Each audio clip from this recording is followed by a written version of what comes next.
Hey everybody, welcome back to the channel. HTM here, and it is that time of year again. Yes, that's right. We're talking about PTS patch notes for the Elder Scrolls Online. Specifically, we're looking at update 37. This should hit the live game probably sometime in March. And the changes here are actually a lot bigger than I thought they would be. So let's jump right into things. I'm going to read some of the descriptions about the major changes going into effect here, specifically having to do with light attacks.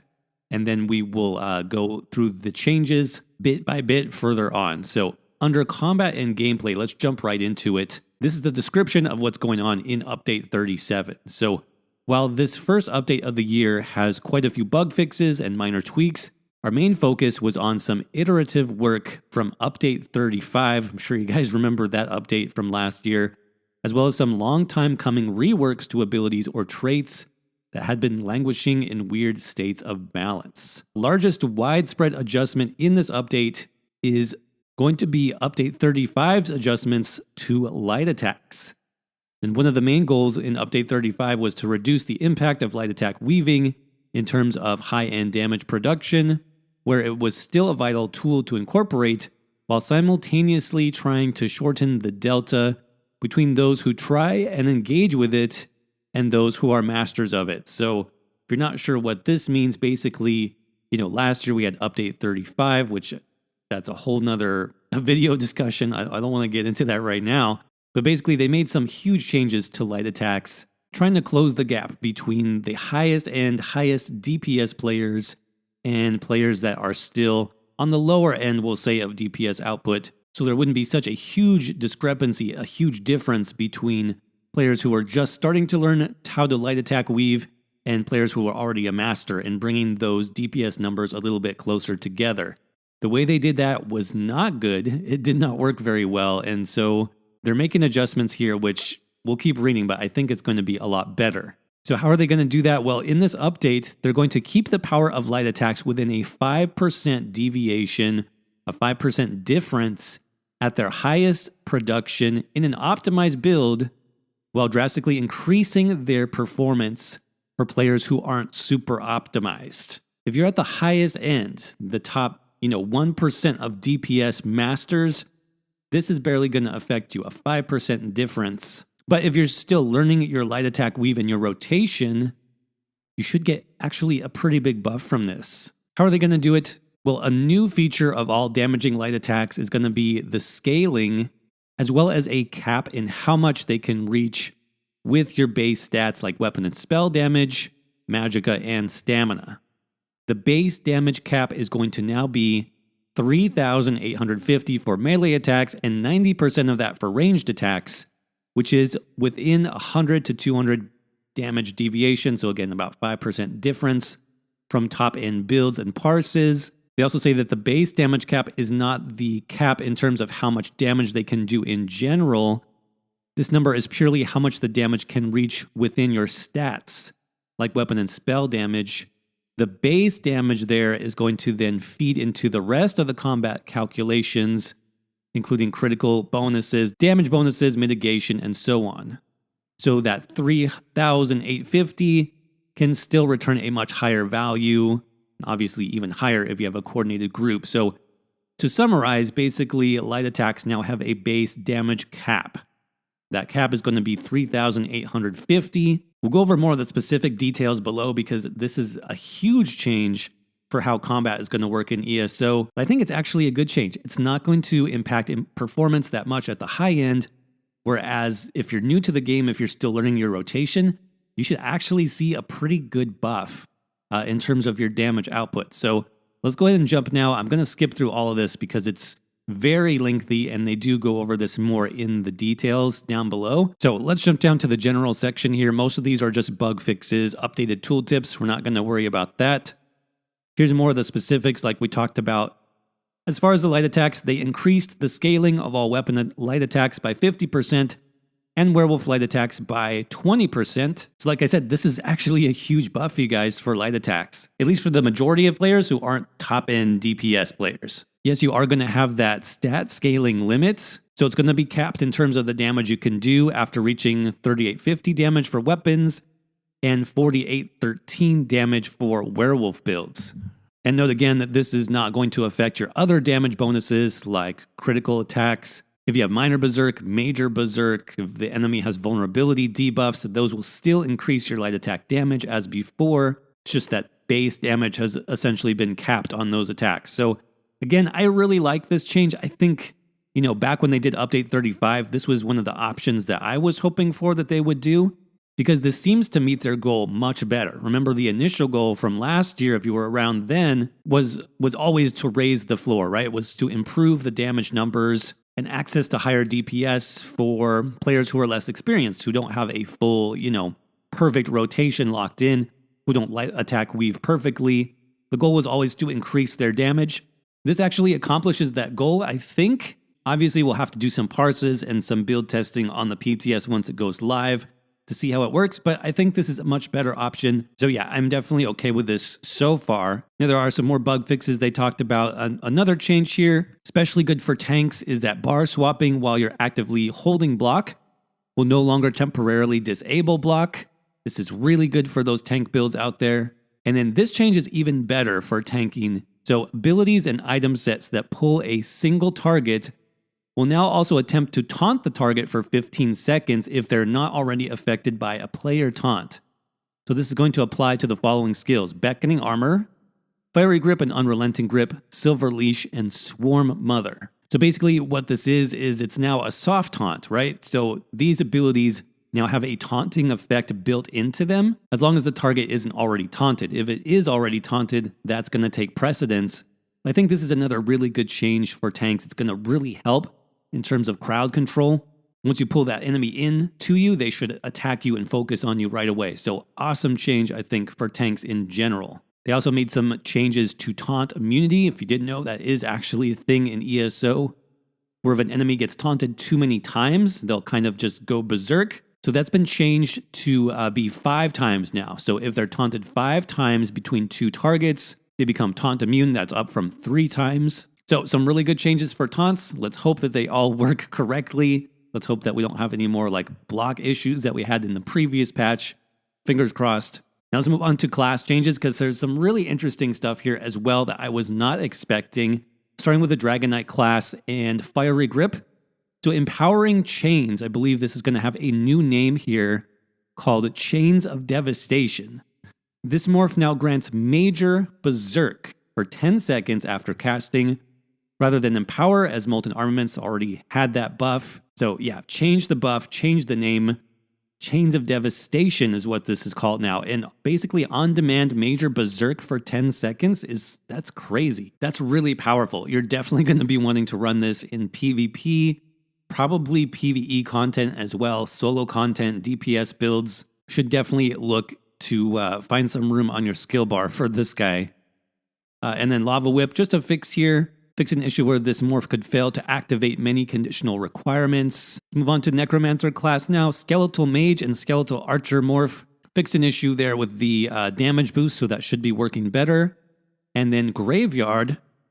Reduce the damage of this synergy by approximately 47% to ensure it's of similar power to other synergies like Conduit or Combustion. So we didn't get there yet. There are changes to the Harmony trait as well, which means if you're running that Boneyard Harmony build, especially in PvP, going to see a lot less effectiveness with that particular setup. Finally, Bone Tyrant here, the Death Gleaning passive. This is a really nice change for Necromancer Sustain. This now restores 666 Magicka and Stamina when a nearby enemy dies, up from 200. So that's a really nice buff for Necro Sustain. Let's talk about Sorcerer. Some interesting changes here as well. Conjured Ward, that's your Sorcerer damage shield. They increase the size of the shield, and its other morph, which is now called Regenerative Ward, that's hard to say. Those got buffed by 10% as far as the damage shield size. That's really nice. They also increased the max health cap of these abilities from 55%. And they now dynamically scale between the higher of your max health or Magicka rather than only Magicka. So this is going to mean that tank builds specifically, if you're putting your stats into health, you're going to get a very nice buff in terms of being able to use this. This used to be much more beneficial on a Magicka sorcerer, right? So it'll be really interesting to see how that could potentially be tied into high health sorcerer builds. And again, Hardened Werewolf, they increased the size, but it's a 7% buff approximately. They increased the health cap there to 72%. Wow, that's going to be, I think those shields are going to be huge. And again, changing the name of the other morph there. Changes to Mage's Fury as well. Let's check these out. So they increased the size of the AoE portion of this ability. And then for Mage's Wrath, this morph now deals its execute damage to all nearby targets, rather than dealing an initial hit and smaller amount of damage to nearby targets. This will result in an approximate 129% damage increase of the AoE effect, while also causing the ability to appear under the same ability ID for combat logs. Okay, so this is a nice buff, I think, to Mage's Wrath. The skill is already super powerful, especially in PvP. It's going to be doing even more damage to other nearby targets now. Next up is Templar Radial Spear and the Empowering Sweep morph. This got changed to Everlasting Sweep. That's a new name for it. They increased the duration of the pulsing damage over time to 10 seconds, up from 6 seconds. And the morph no longer grants Empower. Solar Flare already does that. So basically the morph is just longer in duration now. Backlash fixed an issue where this ability and Purifying Light were considered melee damage rather than range damage. Power of Light is already considered martial range damage and has not changed. And Living Dark fixed an issue with the visuals there. On to Wardens and Cutting Dive. This morph no longer requires the enemy to not be off balance for the damage over time to apply. It will now apply anytime it deals damage. So a little bit better use of that morph. Crystallized Shield, the Warden's damage shield, this ability, and Shimmering Shield now grants 2 ultimate when the shield takes damage rather than restoring magicka. They did increase the cost up a little bit to 4,320, though they also reduced the shield strength of this ability and the Shimmering Shield morph by 33%. So something to keep in mind if you're using that one. Crystallized Slab, which is the other morph, no longer grants magicka or new ultimate in exchange for the damage done and stun. This morph does retain the original size of the damage shield. So a bit of a nerf overall if you use that skill and either of those morphs. Let's talk about weapon skills next. Some changes to Destruction Staff. Ancient Knowledge fixed some issues with Lightning Staff. That's good. Elemental Susceptibility. This morph's secondary effects are now tracked separately rather than being linked to Major Breach. And they reduced the tick frequency to 7.5 seconds, down from 6. So a little bit less frequent there on that ability. Wall of Elements. All versions of this ability and its morphs will now display hostile telegraph to enemies. I believe that's going to be mostly for PvP, right? You'll be able to see those as they're laid down on the ground now. Here's a big change for Wall of Frost as well. This skill and its morphs will now apply Minor Breach and reduce the movement speed of enemies by 40% for 4 seconds when damaging a chilled target rather than immobilize them for 4 seconds. So if you're a tank in PvE content, definitely keep this in mind. You'll have less access to immobilize now. That's also huge for PvP. In fact, they mentioned that in the developer comment. They specifically want to reduce the amount of passive crowd control in the game. So there you go. Dual Wield fixed an issue with Flurry. Two-Handed fixed an issue with the visual effect on Cleave, as well as Stampede. And then here's kind of a surprising buff. Wrecking Blow, 200 DPS skill. This morph now also grants Major Berserk for 5 seconds. Now it's really time to wreck it. Okay, I actually kind of like that change. Is this the one that, is this the PvE? I think this is the PvE one that grants Empower. Not sure though. Let me know in the comments. I know not a lot of people really use this skill anymore. So it'll be interesting if this buff makes it more appealing for DPS. All right, and some other big changes here to Vampire. Now this was surprising. I was not expecting Vampire updates, but they did do a rework of Mistform. So let's check this out. This ability and its morphs are no longer a toggled ability that reduce your damage taken from players or grant crowd control immunity. Instead, they now teleport you to the position of your cursor up to a maximum of 15 meters, reduce your damage taken from the next 3 projectiles by 100%. Casting any of these abilities will increase the cost of the ability by 33%. Base cast is 4,050, which reduces to about 3,800 at rank 4. So already really interesting. Basically, it's a sort of generic version of Streak, if you will. It even has the same mechanic, where if you do it in a row, it's going to increase the cost. But let's check out the morphs now. So Elusive Mist. This morph now grants Major Expedition and Major Evasion for 4 seconds, rather than just Major Expedition. Okay, that's kind of interesting. And then Blood Mist. This morph now causes you to deal damage around you and heal for the damage caused once every 2 seconds over 20 seconds. And they increase the damage per tick by approximately 9 seconds. Okay, there is a detailed developer comment, so let's go ahead and read that as well. So while it was widely used, it was creating many unhealthy gameplay implications in both PvE and PvP. I'm guessing like the damage reduction portion of the skill, and was being used in ways that didn't feel very vampiric in nature. We're deciding to go to the drawing board to hit on what the original skill was trying to evoke, to try to retain the element of slipping into mist and evading attacks. We've shifted the skill into more of a movement-oriented ability rather than pure utility and defense, causing you to slip into mist temporarily to evade projectiles and make a hasty retreat or engage. And the morphs still focus on the same options as well, where Elusive Mist doubles down on the slippery nature of the skill, while Blood Mist continues to reward those bloodthirsty playstyles with lifesteal. All right, so like I said, I definitely was not expecting this complete rework of the skill. It does definitely make sense in terms of the theme of the vampire. I mean, even thinking back to like those trailers for Dark Heart of Skyrim, right? I actually thought they were going to do this back then and do sort of a streak like evasion skill in the vampire skill line. Looks like they finally did it. Is this a buff or a nerf? Let me know what you guys think down in the comment section there.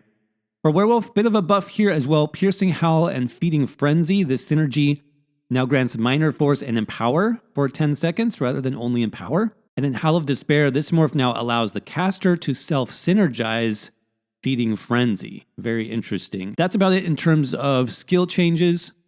Very quickly, I am happy to report that the damage glyphs on your jewelry are now completely going to be hybrid in update 37. This is great news. But they did this kind of in a weird way. Let me read this to you and see if this makes sense to you. So, Glyphs of Physical Harm and Spell Harm. These enchantments now grant weapon and spell damage rather than only weapon or spell damage. So they are combined, which is great.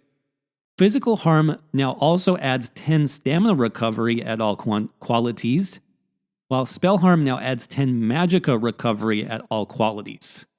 This is where I said it was kind of strange. So the developer comment explains why they had to do this. So they want to retain some differentiation with these glyphs so they don't need to remove them from existence. This would actually cause a lot of problems, more so than it seems. So we're adding some very small bonuses to each. This bonus will be small enough that you shouldn't feel the need to take one over the other. You can basically use either one, it doesn't matter.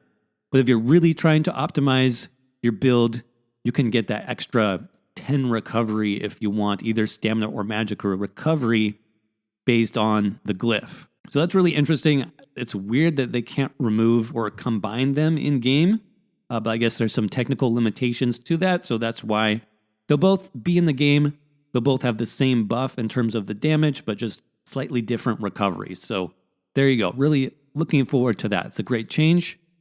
Bloodthirsty actually got a bit of a buff. This trait now grants up to 210 to 350 weapon damage, up from 70 to 350. This will cause the trait to reach the same final result as before, but with less of a power gap between lowest and highest qualities. That's pretty interesting. I do like that. Here's the change to Harmony, which is big, especially for those Harmony bomb builds, right? So this trait now grants you 880 health, magicka, and stamina when you activate a synergy per trait, rather than increasing the potency of synergies by 20%. So let's read the comment on this one too. The trait is currently far too niche for its intended use and is meant to be an enhancer to the Undaunted skill line and group play, but ironically is being utilized more by solo builds in PvP to obliterate groups. Okay, So there you go. Makes sense to me. Couple of fixes to some sets and mythics here. Huge changes, like I said, overall to things like light attack weaving. I think overall it's pretty positive, but as always, I'd love to hear what you guys think. Let me know down in the comments section below. And as always, thanks for watching.